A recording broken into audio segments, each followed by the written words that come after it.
धर्म की सीढ़ी पर चढ़कर जिस तरह से सरकार इस राम मंदिर के उद्घाटन का इस्तेमाल गरीबी, बेकारी, बेरोजगारी, शिक्षा की कुव्यवस्था और लोगों को जो भुखमरी है, उसको छिपाने के लिए कर रही है। तन की हवस मन को गुनाहगार बना देती है, बाग के बाग को बीमार बना देती है, भूखे पेटों को भूखे पेटों को धर्म भक्ति सिखाने वालों भूख आदमी को गद्दार बना देती है। 22 तारीख का प्राण प्रतिष्ठा का दिन तय हो गया है, लेकिन किस मूर्ति में प्राण प्रतिष्ठा की जाएगी, वो मूर्ति अभी तय नहीं है। 2 मूर्तियां नहीं लगेंगी, तो मुझे लगा ये वही बात हो गई जो इन्होंने अडवाणी जी और जो मुरली मनोहर जोशी है, उनके साथ किया है। जगदीप धनखड़ को नहीं बुलाया। अब जगदीप धनखड़ कैसे कहेंगे कि मुझे नहीं बुलाया तो जाटों का अपमान हो गया, किसानों का अपमान हो गया। नमस्कार, मैं विक्रम और आप देख रहे हैं हिंद वॉइस। हमारे साथ मौजूद है एडवोकेट रविंद्र कुमार जी। आज बात करेंगे राम मंदिर की। 22 जनवरी को राम मंदिर का उद्घाटन होना है, प्राण प्रतिष्ठा होनी है। उसको लेकर तमाम चीजें की जा रही हैं। सरकार ज्यादा सुरक्षा दिखा रही है, उसके पीछे की वजह क्या है वो जानेंगे। और जो आज खास बात हम जिस पर बात करेंगे वो ये है कि 3 मूर्तियों की बात की गई है, लेकिन लगनी तो एक ही है, तो बाकी 2 का क्या होगा। और ये भी सवाल है कि राम लला की लगाई जाएगी कि या फिर थोड़ा सा जब वो बड़े हैं उस रूप में लगाई जाएगी। और एक सवाल और ये कि उसके नाम पे कुछ लोगों ने नफरतें फैलानी शुरू भी कर दी है। जगह जगह जा रहे हैं, जय श्री राम का नारा लिख रहे हैं, अच्छी बात है। लेकिन दूसरे के धार्मिक स्थलों पर जय श्री राम के नारे लिखे जा रहे हैं और कहा जा रहा है कि रैलियां निकालेंगे, तमाम तरह की चीजें करेंगे। तो देश में किस तरह का माहौल उस दिन रहेगा, इस पर चर्चा करेंगे रविंद्र जी से। जी सर, आपने सारे सवाल सुन लिए हैं, अब आप जवाब दीजिए एक एक करके। राम मंदिर पर 22 जनवरी को जो कार्यक्रम होने जा रहा है, उसके बारे में ये कहा जा रहा है कि अभी हम वहां तय करेंगे कि हमने राम जी की 5 साल की उम्र की 3 विग्रह बनवाई। विग्रह का मतलब होता है कि जो मूर्ति पत्थर से गढ़ी जाती है, उसको विग्रह बोलते हैं और उसका पूजन होता है, उसको जो है प्राण प्रतिष्ठा की जाती है, उसको कपड़े पहनाए जाते हैं, उसका मेकअप किया जाता है, श्रृंगार किया जाता है और वो जो सारे कर्म बच्चे के साथ होते हैं या आदमी के साथ होते हैं, वो उस मूर्ति के साथ किए जाएंगे। अब ये सुनने में बड़ी अजीब सी बात लगती है कि 22 तारीख का प्राण प्रतिष्ठा का दिन तय हो गया है, लेकिन किस मूर्ति में प्राण प्रतिष्ठा की जाएगी, वो मूर्ति अभी तय नहीं है। यानी कि जो कुछ होगा, वो चंपत राय जी और नरेंद्र मोदी की आपसी सहमति से होगा। अब जब ये राम मंदिर की मूर्ति बनाने के लिए, जब विग्रह बनाने के लिए शुरुआत हुई, तो पहले तो ये कहा गया कि नेपाल की गंडक नदी से एक बड़ी शालिग्राम जी की शिला अयोध्या लाई जा रही है और उसका एक बड़ा प्रचार हुआ, बड़ा जुलूस निकाला गया, उसकी बड़ी पूजा अर्चना की और वो मूर्ति के लिए जो पत्थर है, वो शिला, उसको अयोध्या ले आए। फिर उसको रिजेक्ट कर दिया कि ये शिला जो है हमारे काम की नहीं है। शालिग्राम जी जो है, उनके पत्थर को गंडक नदी में जब होता है तो ये माना जाता है कि साक्षात विष्णु का रूप है। और शालिग्राम के बारे में बहुत कम लोग जानते हैं कि हिंदू धर्म में एक मान्यता है कि शालिग्राम जी का जो पत्थर होता है, अगर वो खुश है तो उसका आकार बढ़ जाता है और अगर वो आपसे नाराज है या किसी तरह से दुखी है तो उसका आकार सिकुड़ जाता है। ये एक मान्यता है और इसीलिए उसे जीवंत पत्थर मानते हैं और ये मानते हैं इसमें भगवान विष्णु के प्राण बसे हुए हैं। उसके बाद ये हुआ कि भई उड़ीसा की वहाँ से पत्थर मँगाया जाएगा। वहाँ से फिर यही पूरा क्रम चला, पूरा शिला पूजन हुआ, उसको ट्रक में लाया गया, हर जगह उसकी पूजा अर्चना हुई। फिर ये कहा ये पत्थर भी किसी काम का नहीं। फिर ये कहा कि महाराष्ट्र से हम लाएँगे। महाराष्ट्र से भी फिर यही प्रक्रिया अपनाई गई। एक बड़ी शिला लाई गई, उसका भी पूजा अर्चन हुआ, उसे भी रास्तों में ढोल नगाड़ों के साथ लाया गया। अब फिर ये कहा कि हम इसका भी इस्तेमाल नहीं करेंगे। अब जो है उसके बाद अब ये कहा जा रहा है कि 3 विग्रह बनाए जाएँगे और विग्रह के लिए उन्होंने कहा है कि वो रामलला की छोटी यानी मूर्ति होगी, छोटी मतलब आकार में नहीं, उनके 5 साल के रूप की होगी, बाल रूप की। अब बाल रूप की वो जो मूर्ति लाई जाएगी, उसको तय किया जाएगा कि कौन-सी मूर्ति लगाई जाए और कौन-सी 2 मूर्तियाँ ना लगाई। अब जब य जैसे ही मैंने सुना कि 2 मूर्तियाँ नहीं लगेंगी, तो मुझे लगा ये वही बात हो गई जो इन्होंने अडवाणी जी और जो मुरली मनोहर जोशी हैं, उनके साथ किया है, कि एक मूर्ति की पूजा होगी, 2 मूर्तियों की पूजा नहीं होगी और उनको कहा जाएगा भाई तुम्हारा कोई जरूरत नहीं है, तुम्हें मंदिर में घुसने की अनुमति नहीं है, आप जरूर भगवान राम के प्रतिरूप हो, लेकिन तुम्हारे साथ हम जो है कोई अच्छा बर्ताव नहीं करने का। मैं जब अडवाणी जी की शक्ल देखता हूँ आजकल, तो मुझे एक पुराना एक शेर याद आता है कि जब पड़ा वक्त तो गुलशन को खून हमने दिया, जब पड़ा वक्त तो गुलशन को खून हमने दिया, अब बाहर आई तो कहते हैं तेरा काम नहीं, अब बाहर आई तो कहते हैं तेरा काम नहीं। तो ये वो बहुत सही। अडवाणी हैं जिन्होंने राम मंदिर को लेकर या रथ यात्रा निकाली, जगह-जगह घूमे और अपना सारथी उन्होंने जिसको बनाया वो नरेंद्र मोदी थे और नरेंद्र मोदी कह रहे हैं अब तुम्हारी कोई ज़रूरत नहीं है। और मोदी जी आप देखिए गिरफ्तार नहीं हुए। राम मंदिर रथ को जब लालू प्रसाद यादव ने बिहार में रोका, तो अडवाणी जी तो गिरफ्तार हुए, मोदी जी गिरफ्तार नहीं हुए। मोदी जी आराम से जो है पतली गली से निकल लिए और उसका जो श्रेय है आज वो लूट रहे हैं। तो ऐसी हालत में मैंने जैसे पहले कहा कि जो इनका रीति-नीति है, वो इस तरह की है कि ये चाहते हैं कि कड़वा-कड़वा थू, मीठा-मीठा कप। और मीठा-मीठा मोदी जी के मुँह में पहुँच जाए। अब बार-बार आप देखिए कि राम मंदिर का जो कार्यक्रम है, उसके बारे में रोज़ आता है कि चंपत राय तय करते हैं कि इनको बुलाया, इनको नहीं बुलाया। इनको बुलाएँगे, नहीं बुलाएँगे। अरे भई चंपत राय की लड़की की शादी है, चंपत राय के लड़के की शादी है, चंपत राय की खुद की शादी है। जो वो तय कर रहे हैं कि इसको बुलाएँगे, इसको नहीं बुलाएँगे। अरे ये तो प्रभु का दरबार है, जो आना चाहे वो आ सकता है। आपने कभी सुना है कि जिस तरह से अभी पंजाब और पाकिस्तान के बॉर्डर पर जो गुरु नानक का जन्म स्थान का गुरुद्वारा था, वहाँ जब कार्यक्रम हुआ, तो ये तय किया गया कि किसको बुलाएँगे, किसको नहीं बुलाएँगे। कोई भी चर्च का उद्घाटन होता है तो तय किया जाता है किसको बुलाएँगे, किसको नहीं बुलाएँगे। इन्होंने राम मंदिर के प्राण प्रतिष्ठा कार्यक्रम को भारतीय जनता पार्टी का अधिवेशन बना दिया है। और भारतीय जनता पार्टी का अधिवेशन का मतलब ये है कि एक राजनीतिक कार्य पार्टी का कार्यक्रम है। बाकी लोगों को बुलाने के लिए ये जो है उनको जलील करना चाहते हैं। जलील करके बताना चाहते हैं कि हम ऊपर बैठेंगे मंच पे, 3 लोग मंच पे बैठेंगे। एक योगी आदित्यनाथ बैठेंगे, एक नरेंद्र मोदी बैठेंगे, एक मोहन भागवत बैठेंगे, बाकी सब लोग जो है ज़मीन पर बैठेंगे। ये तरीका जो है ईश्वर के दरबार में राम को एक तरह से इन्होंने उसका अपहरण कर लिया है। राम का राजनीतिकरण कर लिया है और मैं कहूँगा राम का भाजपाकरण कर लिया है। यानी राम अब जो है भाजपा के हो गए हैं, बाकी वो हिंदुस्तान की जनता के नहीं हैं और ये राम को लेकर वोट माँगेंगे। ये कहेंगे कि मंदिर हमने बनवाया है, मोदी जी ने उसका उद्घाटन किया है, इसलिए क्या आप भगवान राम की प्रतिमा के नाम पर बीजेपी को वोट नहीं दे सकते? पुलवामा में यही किया था इन्होंने। पुलवामा में कहा था कि पुलवामा में जो लोग शहीद हुए हैं और जो पहली टाइम के वोटर हैं, क्या वो उन शहीदों के नाम पर वोट नहीं दे सकते? मतलब एक ही है कि हमें भीख माँगनी है, पहले पुलवामा के नाम पे माँगी, अब हम भगवान राम के नाम पर माँगेंगे और ये दिखाएँगे कि भगवान राम का कद जो है, वो भारतीय जनता पार्टी के नरेंद्र मोदी का मोहताज है। राम जो है, जो जगत के अपने कहते हैं कि वो कल्याण करने वाले हैं, उनका कल्याण मोदी जी करेंगे तभी उनका कल्याण होगा। और इस सारी बात को लेकर जो सबसे अजीब बात है, जिसका मैं आपको बताना चाहता हूँ, लोगों को अभी नहीं पता, वहाँ सुरक्षा की जो व्यवस्था की जा रही है, वो ऐसी की जा रही है कि अगर आप जम्मू जाएँ, कश्मीर जाएँ और जब कश्मीर से आप एयरपोर्ट आते हैं, तो आपकी 4 बार वहाँ पर जो है पूरी तरह से तलाशी ली जाती है।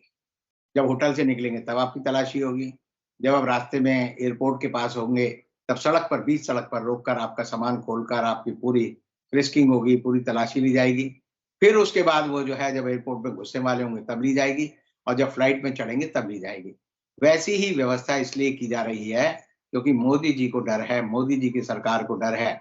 नया उन्होंने सीआरपीसी, आईपीसी, एविडेंस एक्ट लाने के बावजूद भी उनको डर है कि कहीं कोई वहाँ पर बेरोज़गारी की बात ना करे, कहीं कोई वहाँ पर मणिपुर की बात ना कर दे, कहीं महिला अत्याचारों की बात ना कर दे, कहीं वो महँगाई की बात ना कर दे और इसीलिए जितने भी साधु संत हैं, वो जाएँगे, उन सबको 3 किलोमीटर पहले रोका जाएगा, उनकी तलाशी ली जाएगी, जामा तलाशी ली जाएगी और फिर कहा जाएगा कि अब आप जाओ। तो एक तरह से ये सरकारी आयोजन है और हमेशा मैं आपको याद दिलाना चाहता हूँ कि गुरुद्वारों की एक परंपरा है।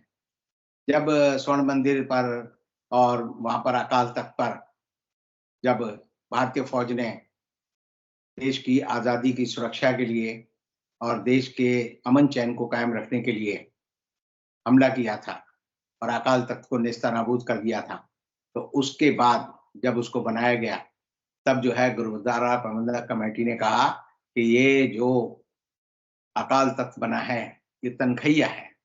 सरकार की मदद से बना है, सरकार के सहारे बना है, सरकार के पैसे से बना है, तो हम इसको स्वीकार नहीं करते।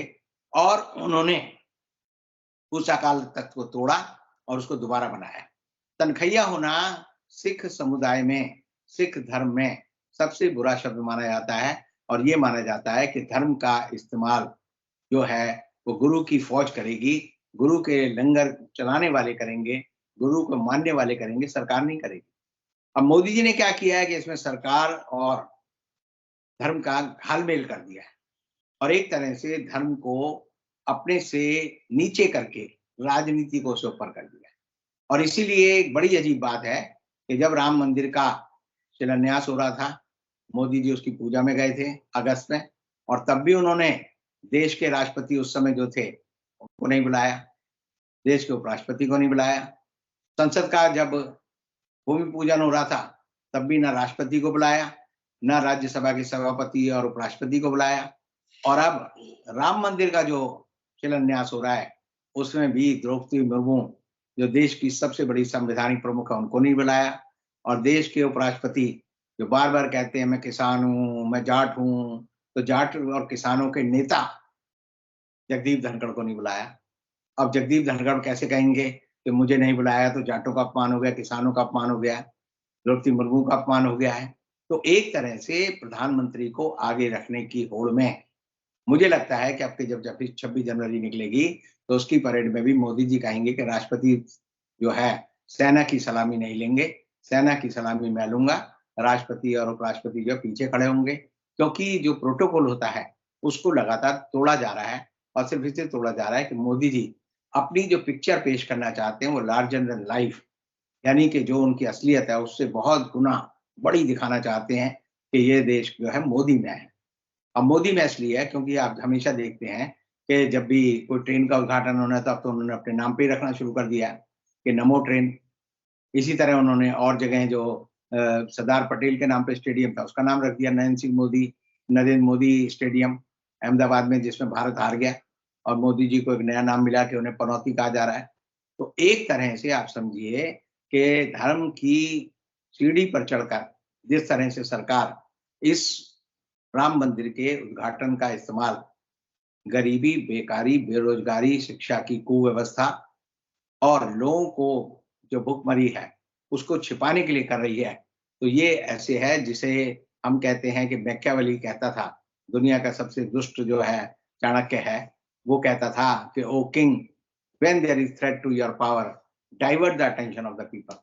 जब तेरी सत्ता को नहीं, तो खतरा हो। एक बात तो माननी पड़ेगी ना, कि मुद्दा तो ये कांग्रेस का था और उसके बाद इसे भारतीय जनता पार्टी ने कैश किया और कांग्रेस कभी इस मुद्दे पर वापसी नहीं कर पाई और ना ही लोगों को समझा पाई कि हमारे जो पूर्व प्रधानमंत्री राजीव गांधी थे, उन्होंने इसका ताले खुलवाए, शिलान्यास एक तरह से उन्होंने किया, तो कांग्रेस इस मुद्दे से कैसे गायब हो गई सर?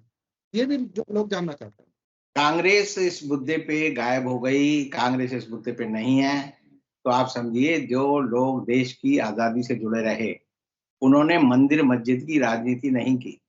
सोमनाथ मंदिर का जब उद्घाटन हुआ, सोमनाथ मंदिर का जब पुनर्निर्माण हुआ, तब देश के राष्ट्रपति थे डॉक्टर राजेंद्र प्रसाद।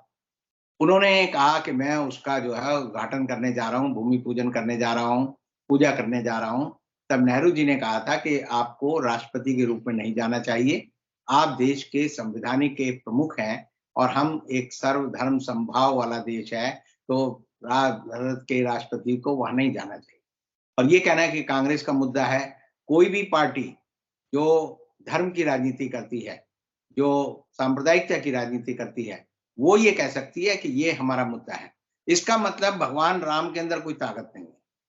इसका मतलब भगवान राम जो है अपना मंदिर नहीं बना सकते। इसका मतलब भगवान राम जो है सिर्फ़ एक खिलौना है, वो सत्ताधारी दलों के हाथ में आकर मजबूत हो जाते हैं और जब वो सत्ता का साथ उनके साथ नहीं रहता तो वो जो है कमजोर हो जाते हैं, गायब हो जाते हैं। और सबसे बड़ी बात ये है कि राम हुए, कृष्ण हुए या ब्रह्मा, विष्णु, महेश हुए, इतने देवता हिंदुस्तान की धरती पर हैं। 33 करोड़ देवता है हमारे यहाँ। 33 करोड़ देवताओं के मंदिर बनाने चाहिए फिर। हिंदू धर्म की अगर रक्षा करनी है तो आप एक राम का मंदिर क्यों बनाओगे? आपको 33 करोड़ देवताओं की मंदिर बनाने चाहिए। देश में जो है आप समझिए 6 लाख के करीब गांव हैं, हर गांव में एक बड़ा भव्य मंदिर बनाना चाहिए। तो सरकार का काम जो है वो है लोगों को शिक्षा देना, सरकार का काम है लोगों को रोजगार देना, सरकार का काम है लोगों को स्वास्थ्य देना, सरकार का काम है कि देश की सड़कों को, देश के लोगों की घरों की हालत को सही करना। अब सरकार क्या कर रही है? वो दिखावे की राजनीति कर रही है। वो कह रही है जी हम तो 251 मीटर की ऊंची भगवान राम की प्रतिमा बनाकर ये बताएंगे कि चीन में जो सबसे बड़ी मूर्ति है उससे ऊंची मूर्ति हमने बना ली है। मूर्ति बनाने से अगर किसी देश का विकास होता हो या मूर्ति बनाने से ये इस होड़ में हम ये दिखाएं कि भाई हम सबसे ज्यादा ताकतवर और सबसे ऊंचे हो गए हैं, तो आप समझिए नंबर 1 की लड़ाई नहीं होती, सबसे ज्यादा अच्छे होने की लड़ाई होती है। सबसे बड़ा गुंडा ये खुश हो सकता है कि मैं सबसे बड़ा गुंडा हूँ, सबसे ज्यादा पैसे वाला आदमी खुश हो सकता है कि मैं सबसे ज्यादा पैसे वाला हूँ, सबसे बड़ा कारों का मालिक हो सकता है कि मैं सबसे बड़ा कारों का मालिक हूँ। लेकिन गांधी जी के पास न कार थी, न मकान था, न कारखाना था। हम उन्हें महान मानते हैं। राम को इसलिए महान मानते हैं क्योंकि उसकी लोग पूजा करते हैं। इसी तरह भगवान बुद्ध को जिन्होंने राज छोड़ा, उनकी हम पूजा करते हैं। भगवान महावीर की पूजा करते हैं जिन्होंने अपना राज छोड़ा। तो राज छोड़ना, त्याग, तपस्या, तो ऐसी हालत में मेरा ये मानना है कि लड़ाई जो है असली मुद्दों की होगी। उन मुद्दों से बचने के लिए कि वो मुद्दे ना उठें, लोगों की बेरोजगारी का, शिक्षा का, रोजगार का और बाकी जो मुद्दे हैं, वो ना उठें, देश पे कितना कर्ज है उसके मुद्दे ना उठें, इसलिए समझते हैं कि हमने एक शहतीर या एक नाव या एक पुल बना लिया है राम मंदिर का और हम उस पर सवार हो जाएंगे और राम राम की लूट है, लूट सके तो लूट कहेंगे और हम लोगों को लूट लेंगे। ऐसा नहीं होगा, क्योंकि मुझे गोपाल दास नीरज है, उनकी एक कविता हमेशा याद आती है कि तन की हवस मन को गुनाहगार बना देती है, बाग के बाग को बीमार बना देती है, भूखे पेटों को भूखे पेटों को धर्म भक्ति सिखाने वालों, भूख आदमी को गद्दार बना देती है। ये गोपाल दास नीरज ने कहा था और उनकी कई बात आज भी हिंदुस्तान के लिए सच है। अब मेरा वो सवाल सर जिससे माहौल खराब करने की कोशिश की जा रही है, क्या माहौल रहेगा? क्योंकि कुछ नफरती चिंटू सड़कों पर आ गए हैं, दीवारों पर स्लोगन लिख रहे हैं, चेतावनी दे रहे हैं, नफरती बातें कर रहे हैं, तो क्या माहौल रहने वाला है? देखिए, देश में तनाव बढ़ाने की पूरी इनकी कोशिश होगी। ये चाहते हैं कि देश में दंगे हों। अभी दिल्ली में, पूर्वी दिल्ली में एक जगह जो है गाय के सिर काट कर रख दिए और फिर पुलिस आई। वहाँ जिस आदमी जो लोग खड़े थे, उन्होंने देखा कि पुलिस ने उनकी खूब पिटाई की और ये कहा गया कि ये उन लोगों ने वो तोड़ा है, इनको मारा है गायों को, जो नहीं चाहते कि देश में जो है किसी तरह से जो है मंदिर बने। तो ये मंदिर के नाम पर बखेड़ा खड़ा करना चाहते हैं। मंदिर बनाने में इनकी रुचि नहीं है। ये तो झगड़ालू लोग हैं, ये चाहते हैं फसाद हो। मेरे को एक व्यक्ति ने फ़ोन किया और ये कहा जी कि भारतीय जनता पार्टी के लोग चाहते हैं कि जो है इस बार जो दलित हैं और यादव हैं और मुसलमान हैं, इनके दंगे हों। तो मैंने भाई यादवों के दंगे और दलित के दंगे से क्या मतलब? बोले इससे मायावती का वोट भी खत्म हो जाएगा और अखिलेश यादव का वोट भी खत्म हो जाएगा। तो मैंने कहा अगर दंगे होने से, अगर ऐसी बात ये सोचते हैं कि दंगे फसाद करने से इनको कोई ज्यादा ताकत मिलेगी, तो मेरा मानना है ऐसा नहीं होगा। हिंदुस्तान में मुसलमान को समझ आ गया है कि उसे सब्र करना पड़ेगा, क्योंकि ये लोग उसको चारे की तरह इस्तेमाल करते हैं।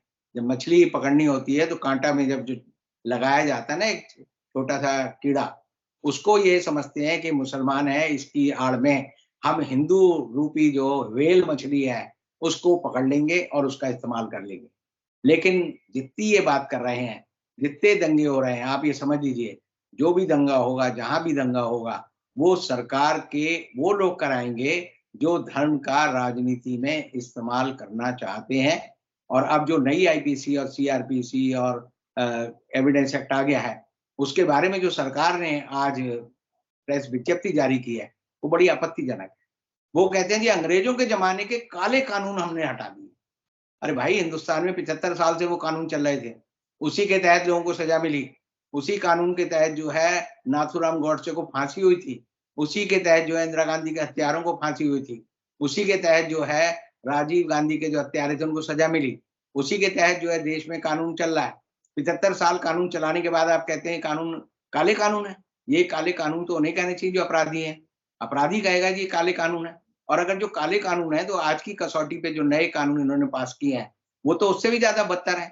जो एक कानून था पब्लिक सेफ्टी एक्ट, जो कि 1929 में अंग्रेज पास कराना चाहते थे, देश की जो केंद्रीय असेंबली थी, जिसके खिलाफ जो भगत सिंह और उनके साथ के साथियों ने सेंट्रल असेंबली में बम फोड़ा था।